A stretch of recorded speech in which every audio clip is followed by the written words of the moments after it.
son illər ərzində, bir neçə il ərzində Avropa ölkələri sırasından deyək ki, Albaniya, Serbiya, Birləşmiş Ərəb Əmirlikləri, Yaxın Şərqdən Qətər, Mərakeş, Çin, bu ölkələrə bizim vətəndaşlarımız üçün gediş-gəliş vizasız tətbiq edilib. Mən ümumi vətəndaş pasportları üçün, yəni hər bir vətəndaşa şamil olunan halları deyirəm.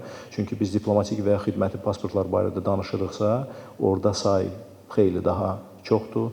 O razılıqları əldə etmək daha asandır.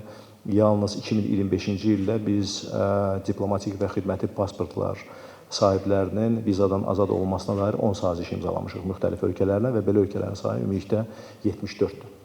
Hal-hazırda 5 ölkə ilə vizadan azad olması barədə qarşılıqlı şəkildə ümumi vətəndaş pasport sahibləri üçün hal-hazırda işlər davam edir. Qurumlararası razılaşmalar gedir, qarşı tərəfdən sənəd layihələri üzrə danışıqlar gedir. Mən əminəm ki, 2026-cı ildə də biz əlavə ölkələrin həmin siyahıya əlavə olmasının şahidi olacağıq.